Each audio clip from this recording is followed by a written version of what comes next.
The first letter arrived on a Tuesday. Margaret Linton didn't recognize the handwriting.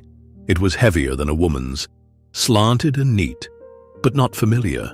She stood at the threshold of her ivy-covered cottage, morning light falling across the white paper, the village quiet behind her, and the years pressing quietly ahead. She didn't open it right away. She never opened things right away anymore. Instead, she walked the letter inside, placed it on the windowsill beside the teapot she used only for guests, and made herself sit, calm, composed. She'd grown very good at that in the 10 years since Harold died, and she would have left it there, untouched, if not for the name on the back of the seal, Edward Harrow. It rang through her like the chime of a long-closed door, a name she had not spoken aloud in years, a name she had once whispered at the edge of sleep, when Harold's breathing was shallow and the night refused to end. Edward, the one who'd stood beside her husband during the worst of the war, who'd carried Harold home on a broken ship, wrapped in linen and apologies, the one who hadn't attended the funeral, the one who'd vanished, and now his words sat beneath her hand, waiting. Had something happened? Or had something not happened, and that was the reason? She opened it before the tea had steeped. The letter was plain, but its tone was not. Mrs. Linton, forgive the intrusion. I do not write for pity or nostalgia, only to say that I am returning to Ashford. My reasons are not urgent, though they are sincere. Should you not wish to see me, I will respect it. But I would like to walk the garden path again, if you would allow it. I have thought often of your violets, and how, even in grief, you tended them. Signed, E.H. She stared at the paper long after the fire had gone low. Edward Harrow, coming back to Ashford? Now? After a decade? He had always been a quiet man. Tall, lean, with eyes like rain clouds, unsettled, unreadable. She had never known exactly how he felt about Harold, or her, or the war. He spoke little and listened too much, but there had been something. Once, a glance held too long, a hand withdrawn too slowly, and then nothing. She told herself she wouldn't answer. Yet, by morning, the page was already folded on her writing desk, blotched with ink and resolve. Mr. Harrow, you may walk the path if you wish, but I make no promises for tea. Signed, M.L. He arrived 5 days later. She watched him from the sitting room, her knitting forgotten in her lap. He stood by the gate for nearly a full minute, not opening it, just resting his gloved hand on the latch, like a man measuring the weight of memory before stepping through it. When he finally walked in, he didn't go straight to the door. He walked the garden path first, just as he said, slowly, silently, stopping at the place where violets had once bloomed. Now, overgrown, wild. You still plant them, he said quietly when she opened the door. His voice had deepened, but there was warmth under the gravel. She hesitated, then stepped aside to let him in. They come up whether I ask them to or not, she replied. They sat opposite each other in the old drawing room. Nothing had changed since he was last there.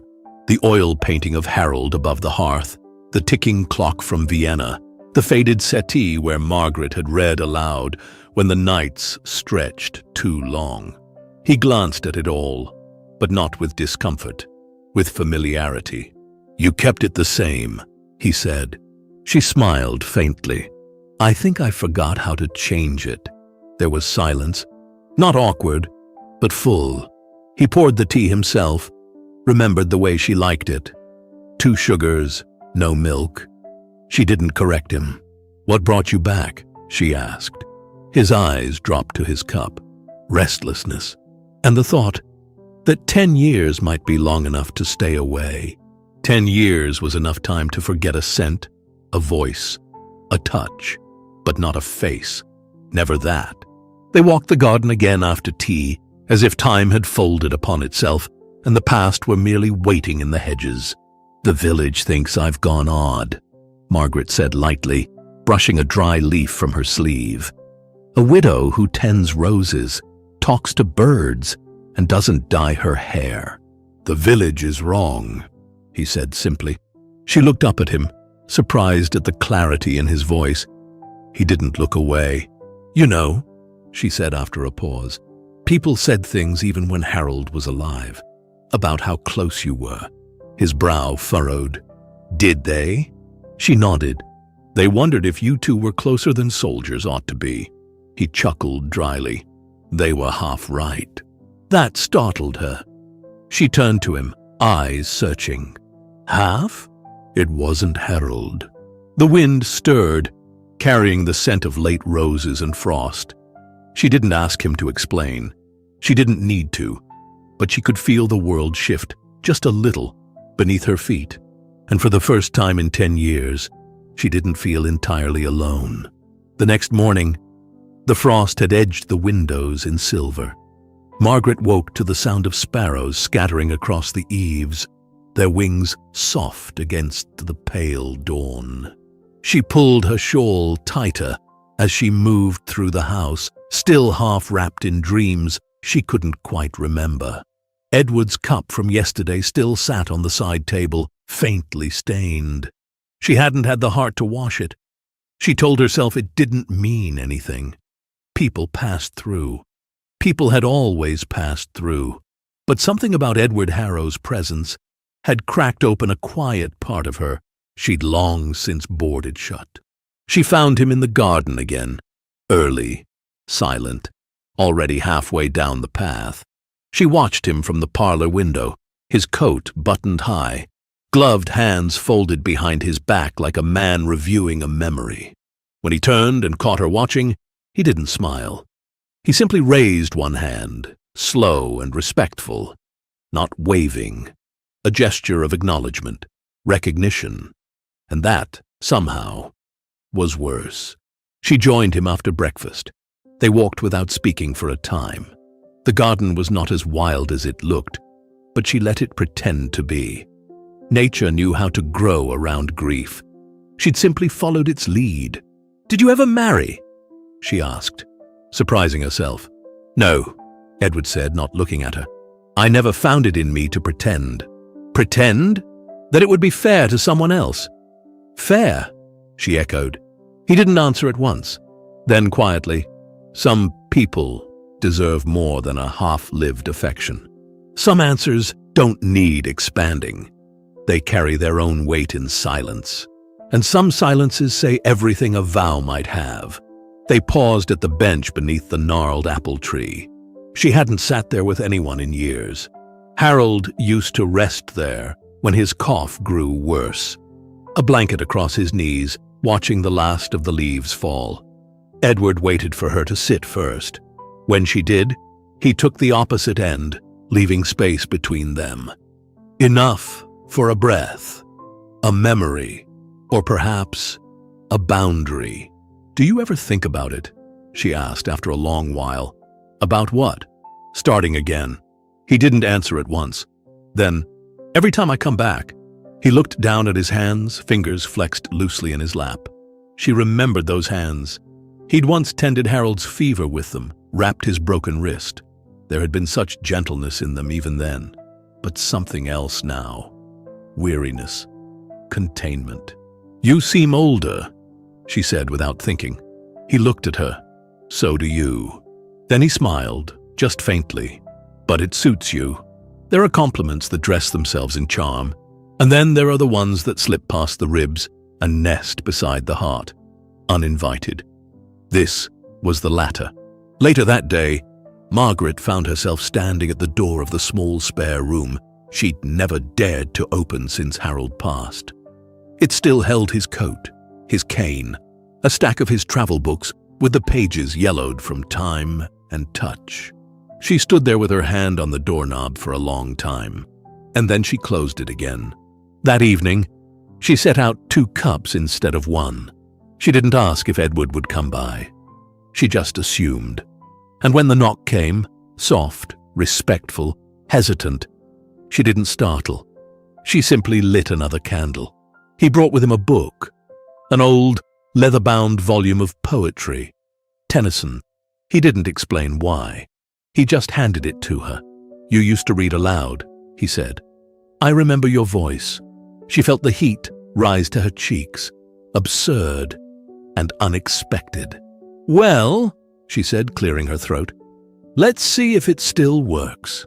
She read 3 poems. His eyes never left her face. Not in a hungry way, not in a desperate way. In the way a man listens to a piece of music he never thought he'd hear again. After the 3rd, her voice wavered slightly. It wasn't the poem. It was the feeling that time had folded in on itself again, and she didn't know whether to lean into it or retreat. "You always made things sound softer," Edward said quietly. She closed the book. "I always hoped someone was listening. Sometimes you forget how much you need to be heard, until someone listens without needing to speak, and then it breaks something open." She walked him to the door that night. The air was colder, the moon sharp and silver above the moors. They stood there longer than necessary. No words passed, but she didn't close the door until his figure disappeared into the dark. The next day he returned, not with a knock or a letter, not with poetry or pretense. He simply appeared again, walking the path as if it belonged to him, not out of entitlement, but memory. He paused by the ivy wall, fingertips brushing one of the climbing vines that had turned brittle with frost. Then he moved toward the bench under the apple tree, where the sun still clung to the earth, like it was reluctant to leave. Margaret saw him from the kitchen window. She didn't move at first. She simply stood there, holding a dish towel in her hand, as if deciding whether to step into the moment or let it pass. Then she poured a 2nd cup of tea. They didn't speak for the first few minutes. He sat on the bench. She joined him, her hands curled around her cup. The silence between them wasn't awkward now. It had shape, rhythm, like a breath they'd both learned to take at the same time. "Finally," she said, "you didn't say you were coming." "I wasn't sure I would," he replied, eyes on the last leaves clinging to the tree. "But it felt wrong not to. Some people leave without warning. Others return without permission. The rarest ones simply arrive, because their absence would speak louder." "I almost didn't come out," she said after a moment. He glanced at her. "Why?" "Because I thought maybe you weren't coming for me." His expression didn't change, but his voice lowered. "I don't come here for anyone else." That afternoon, he helped her carry firewood. He didn't ask to. He just saw the basket beside the hearth and brought it in, his sleeves rolled up, hands steady. "You're too dignified for this," she said, watching him ease a log into the flames. "I was a field surgeon," he replied. "Dignity wasn't part of the job." They stood beside the fire a while. The light caught the side of his face, the lined edges of time, the faint scar near his ear she hadn't noticed before. She almost asked about it, but stopped herself. There were things better left unnamed, and things you only asked when you were ready for their answers. "You used to keep a portrait of Harold in the hallway," he said. "I moved it." "Why?" She didn't answer at first. Then, "Because it was always watching, and I don't need watching anymore. The dead do not ask permission to stay. They linger where they're placed, until the living dare to move them." The next morning he came again, this time with a jar of something amber and thick. "Quince preserve," he said, "from a woman in town who owed me a favor. I told her you liked quiet flavors." "Quiet?" she asked. He shrugged. "The kind that don't ask too much, but linger long after." She stared at the jar. "That's the most ridiculous description of fruit I've ever heard." He smiled, but accurate. Later, as she sat on the back steps trimming lavender, she felt a strange calm settle around her. Not because he was nearby, but because she didn't feel the usual weight of waiting. For once, She wasn't bracing for loneliness, she was just existing. And that was enough. But not everyone shared her ease. When she went into the village 2 days later for bread, eggs, and thread, she saw them watching. Women who once nodded with kindness now offered only polite silence. The butcher, usually chatty, handed her change without a word. It was the vicar's wife again who made the first real strike. "I hear your late husband's friend has been visiting," she said, arranging a bundle of leeks in her basket. "He has. Daily?" "Almost." The woman gave her a smile meant to look maternal. It didn't reach her eyes. "Well," the woman said, "grief can make us cling to the nearest hand, can't it? But one must be careful not to mistake proximity for providence." Margaret said nothing. She didn't need to. That night, Edward didn't show. She waited until the fire burned low. Then she put away the second cup. She didn't sleep much. He came the next morning. She met him at the door before he could speak. "Did you change your mind?" "No," he said quietly. "But I thought perhaps I'd made things complicated for you." "You did." He nodded once. "I'm sorry. I didn't say I minded." They stood there for a long moment. He didn't ask to come in. She didn't invite him. But they didn't move either. Finally, she stepped aside, and he followed. They sat in the kitchen this time, not the drawing room. It felt more real somehow. She cut bread.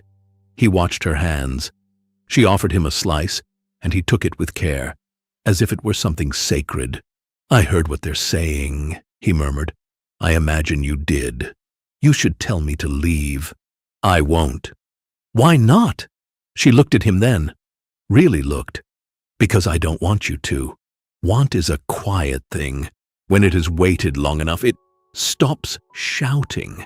It simply chooses to stay." "I wasn't in love with Harold," he said, voice so low it could have been wind through the floorboards. She didn't answer. Not yet. He continued. "I respected him. He was brave, kind in his way. But I didn't envy him for the war, or his medals, or even his marriage." She swallowed, pulse steady but low. "What did you envy him for?" Edward looked at her then, something raw flickering behind the calm. "You." She could have laughed, could have looked away, but she didn't. She met his gaze and held it like something precious and breakable at once. Outside, the wind knocked once against the shutter. Then it went still, as if the whole world had paused to see if she'd speak. But she didn't. Not yet.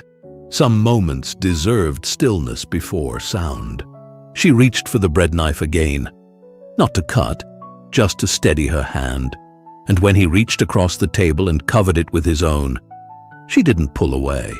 He didn't pull away either. For a moment, there was nothing in the room but the sound of the fire and the clock ticking behind them. Her hand beneath his felt small, but steady. She didn't look at him, not right away. She just stared at their hands, as if trying to memorize the shape of this moment, something she could hold on to if it disappeared. She drew in a breath, not sharp, but slow, like she hadn't realized until now that she'd been holding the last one. "I thought I'd forgotten what it felt like," she said, barely above a whisper. Not to be loved, just to be known, without needing to explain anything.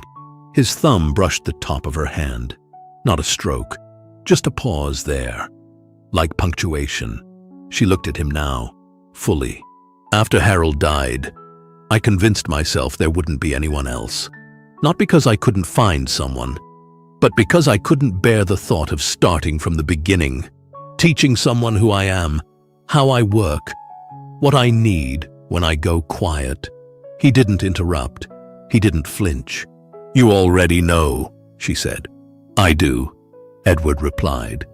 The answer came simply, not as a vow, just a truth. "You remember how I take my tea. You don't ask questions you already know the answer to, and you wait, even when it's uncomfortable." "You always hated being hurried," he said softly. A small laugh escaped her, broken but real. "I did." She slipped her hand from beneath his and stood, not abruptly, just to move. Her body needed to do something besides feel. He waited. She knew he would. She walked to the window, arms folded. The frost had come again overnight, clear against the garden wall. "I'm not afraid of being alone," she said, still watching the yard. "I got used to it. I even liked it. But I was always a little afraid that no one would ever know me like Harold did. And now I'm afraid because you do." He stood, but didn't come closer. He stayed just behind her, not touching, but near enough she could feel it. "What are you afraid of?" Edward asked. "That it won't last, that something will break, that I'll let someone in and lose them again." He took a breath. "That's fair." She turned finally. "But I don't want that fear to decide for me anymore." He nodded. "Neither do I." "I'm not promising anything," she added. "You don't have to." There was silence again. Not empty, just full of things that didn't need words. She stepped forward, slow and certain. And he met her there. When he kissed her, it wasn't sudden. It wasn't passionate or sweeping. It was quiet, like the end of a song you didn't realize had been playing all along. And when it ended, she didn't step back. She let her forehead rest against his chest, just for a moment. That night, they didn't speak of what came next. But he didn't leave. She set the guest room for him, and he took it, not out of politeness, but because that's where they were. Not rushing, just choosing. The next day, the vicar's wife came again. Margaret answered the door herself. "You've had company," the woman said, peering past her shoulder. "I have," Margaret replied. "And how long will he be staying?" "As long as I want him to." The vicar's wife hesitated. Then, "People will talk." Margaret smiled. Not kindly, not cruelly, just plainly. "Let them." She closed the door. Her son arrived the following week, unexpected, unannounced. The train from London had brought with it a chill and a stiffness that reminded her of his father. He stood in the doorway, coat still on, surprise flickering across his features as Edward stepped out from the kitchen with a towel in hand. "Mr. Harrow," James said. Neutral, measured. "Hello, James," Edward replied. Margaret poured tea while they exchanged pleasantries. She noticed James watching her hands like he didn't quite recognize them. Later, alone in the sitting room, James asked quietly, "Is this serious?" She looked at him. "I'm not asking your permission." "I didn't say you needed it," he replied. "Good," she said. "Because I don't." He nodded slowly. "I just want you to be careful." "I was careful for 58 years, Margaret said. "Now I want to be alive." James didn't argue. He kissed her cheek before he left, and Edward didn't speak of it afterward. That night she passed by the sewing room where Harold's portrait now hung. She didn't pause. She didn't feel guilty. She just walked on, toward the kitchen where Edward was waiting. The days passed in small, real ways. He helped chop wood. She painted again. They ate at the table instead of in silence. Sometimes they sat by the fire and said nothing at all. One morning, she found him outside, repairing a loose board on the garden gate. "You don't have to do that," Margaret called. "I know," Edward said, "but I want to." She stood in the doorway watching him, and for the first time in a long time, she didn't wonder how long something good might last, because it was already here, and she was choosing it every single day.